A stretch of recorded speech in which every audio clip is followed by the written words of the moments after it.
Hello my friends, welcome to this video about the free shelves. In this video I will be talking about the benefits of this type of shelf, and I will also explain the different steps for its realization. Let's go!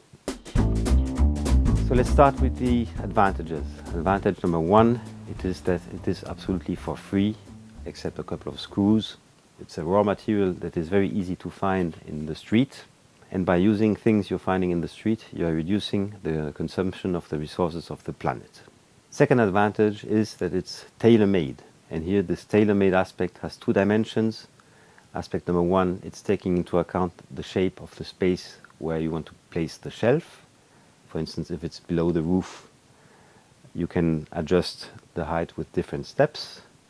Or if it's, for instance, an alcove, you can adjust the depth, the height, exactly to the shape of the alcove. In this very case, you will also make the savings of making holes in the wall, which is very positive in case you're renting the place where you're living in.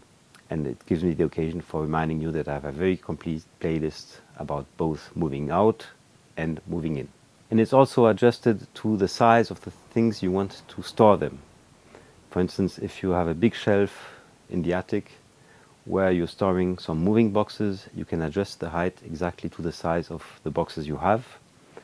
In case you want to make a little collection of shoe boxes in which there's all your sewing equipment, to start with the buttons, you can also adjust the shelf. And last but not least, if it's for a children's room, you can also adjust to the height of the items. For instance, if it's a Playmobil pirate boat, it has a certain height, you will be able to take it into account. And the last benefit is that it's super easy to do, and that you need really a very limited number of tools, which we'll have a look right now. So first of all, you will need a ruler. So the ruler will be needed for, on one hand, measuring the space where you want to put the shelf, and on the second hand, measuring the size of the boxes so that your shelves are perfectly adjusted. You will need essentially a saw. As we're making here long cuts, I'm recommending the circular saw, but as we are making cuts which are not on the front, you can also use the jigsaw. It is absolutely feasible. It's a bit less precise, takes a bit of more time, but it's feasible with a jigsaw. Then you will need a drilling machine.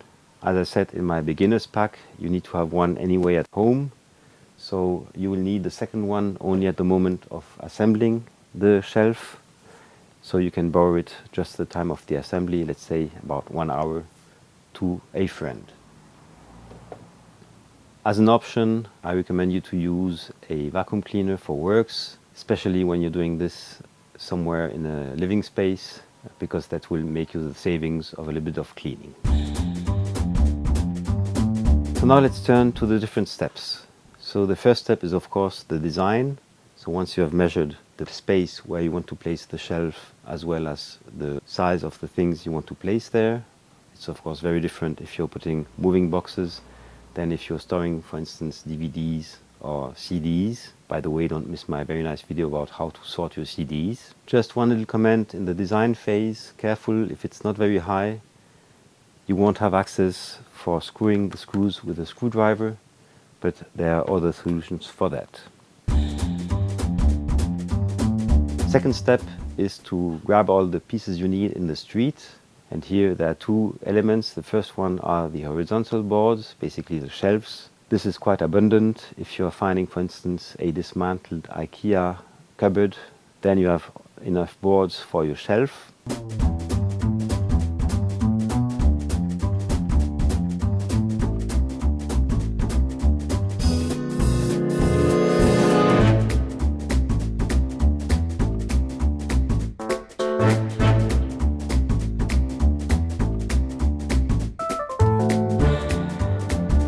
About the vertical cleats, ideally if you find a set of lath of a bed, then it will be super easy. In case you don't find some, you can just take pallets that you're dismantling. I have of course a video about the subject, and then you can cut them to the size of your shelf. Furthermore, there are two additional options. Option number one, if it's a shelf for the attic or for the garage, for instance, you can keep the rough shape of the wood. But if it's for living space, you can also domesticate this rough wood. Just with a simple electric planer you can do miracles, and I can only invite you to have a look at my video about how to domesticate rough wood. It will change your life, it will make you lots of saving, and will enhance all the possibilities for your daily life. And furthermore, it's also a way of preserving the resources of the planet. One little comment about the things you find in the street. Should you be lucky enough to find long cleats, but it's much more seldom, you can make out of this, and also with recovered boards, huge shelves. So I've already one example on my channel showing you how to build a shelf with the equivalent on the ground of 7.5 meters, and basically this enables you to save one room in your house. There's just one thing you will have to buy, and these are the screws. So with a bit of patience you can also find the screws in the street, but let's make it easy, it's not very expensive. And also in the design phase, in case you need some little wheels below, you can also buy them in the shop, even though this is something which you can find quite easily in the streets with office chairs on wheels. Step number 3 is to make the cuts. So here there are 2 dimensions. First of all, the boards themselves. So as I said, ideally with a circular saw, but you can also do it with a jigsaw because you're cutting not very visible parts. And here you're very lucky because I've already published a very complete video. It's a masterclass about making such type of cuts on boards you have found on the street. This is by far easier. Normally you don't need to cut in the width, so you have to only make the cut on the top and the bottom, and even there you will be essentially using the extremities. For instance, if you're finding lath of a bed, you're just making one cut towards the center.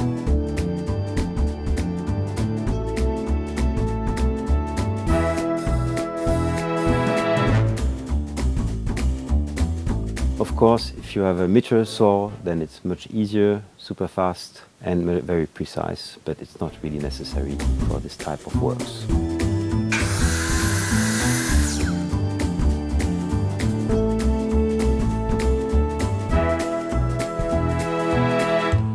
We are then reaching a very important step, is to make the holes into the horizontal boards for placing the vertical cleats.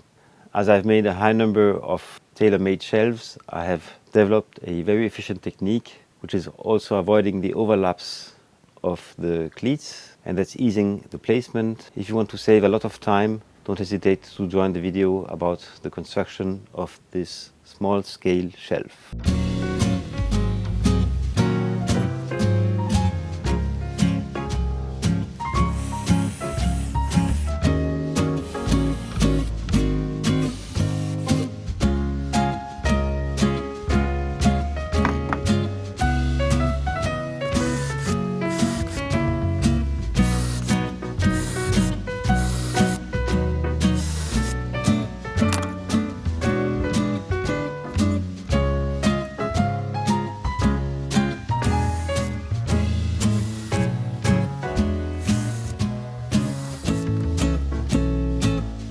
Step number 6 is to make the assembly.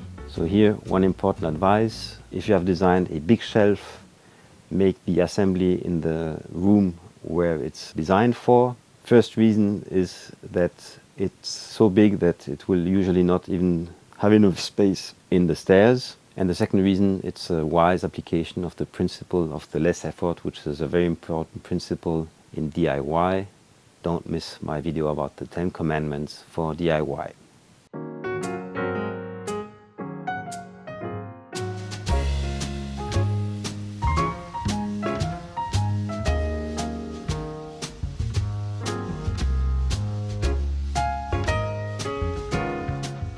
On the opposite side, if you build a little shelf, this is by far easier. You can assemble it at the place where you made the cuts.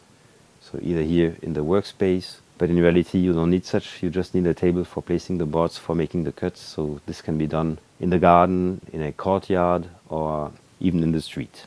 So in my case, I assembled the big jumbo shelf directly in the attic where it was designed for, and the smaller shelves on wheels, taking into account the shape of the roofs, I assembled them here because I could move them with the help of a friend upstairs.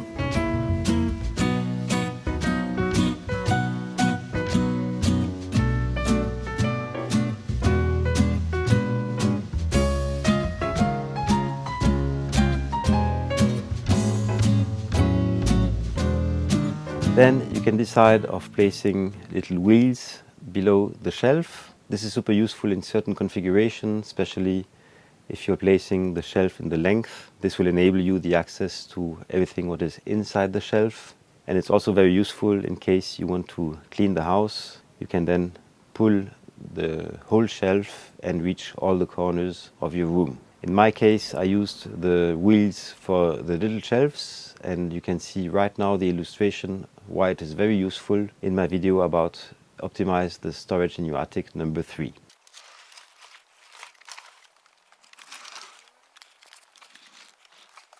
Placing wheels is a rather simple operation. If you want to see how to do that, you can join my video, which is addressing the subject of placing wheels below furniture in general terms, but in which the placement of the wheels on my tailor-made shelf plays a central role. One compliment: careful in case you are building a huge shelf. Here it's not recommended to place wheels for 2 reasons. The first reason is that anyway, if your shelf is very big, you won't have even the space for moving it.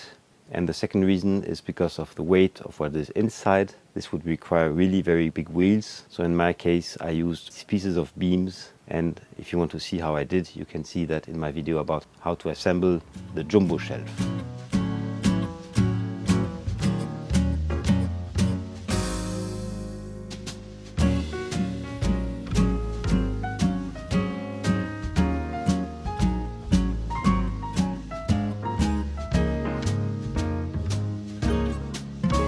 So the very last step is, of course, to fill in your shelf. In case you are using the shelf for storage, I warmly recommend you to watch my video about the optimization of the storage in the attic. You have there lots of main principles, which by the way can also be used in the design phase. So that's it, my friends, for the overview. And now we are turning to the concrete. And for this, I invite you to join my next video in which I'm showing you how to build this shelf. So I hope to see you there on Happy Hour TV 1.